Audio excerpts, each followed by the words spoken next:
Mille pärast me täna kutsusime Visionist Community endale külla? Sellepärast, et iga kord, kui me vahetame kogemusi, mõlemad pooled alati võidavad sellest. Me edendame tõutsivat juhtimiskultuuri, mille aluseks on siis see, et me võimestame enda inimesi, hästi palju vabadust, et nad saaksid ise otsustada enda tööle, et mis ja kuidas nad iseenda tööd tahavad teha.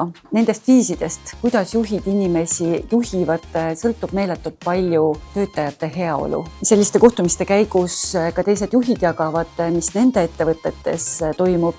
Ja ka mina siin vahepealsete pauside ajal sain endale juba õige mitu head mõtet, mida isegi juhtimises kasutada. Ennekõike kogemuste vahetamist. Ma arvan, et see on kõige rohkem väärt. Õppides vahet pole millises keskkonnas. Üks asi on, mida õpik räägib, teine asi on reaalne kogemus. Öeldakse, et tipus on üksik olla, aga ei, üldse mitte. See seltskond on äge ja see on premeeriv. Eriti, kui sul õnnestub enda meeskonda arendada.